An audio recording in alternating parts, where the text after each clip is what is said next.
নাহমাদুহু ওয়া নুসাল্লি আলা রাসূলিহিল কারীম আম্মা বাদ ফাউযু বিল্লাহি মিনাশ শাইতানির রাজীম বিসমিল্লাহির রহমানির রহিম। বেনামাজি মানুষ যদি মারা যায় তার নামাজের জন্য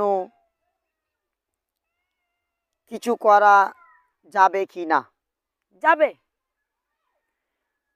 কোনো বেনামাজি মানুষ যদি মারা যায় তার নামাজের জন্য কাফফারা দিতে হবে। কাফফারাটা কি? সে মানুষ যে মারা গেছে তার যতদিনের নামাজ কাজা হয়েছে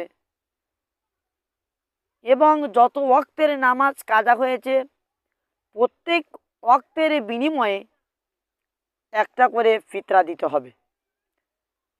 যদি সে প্রত্যেক ওয়াক্তের বিনিময়ে একটা করে ফিতরা দিয়ে দেয় তাহলে তার জন্য নামাজের হকটা আদায় হয়ে যাবে।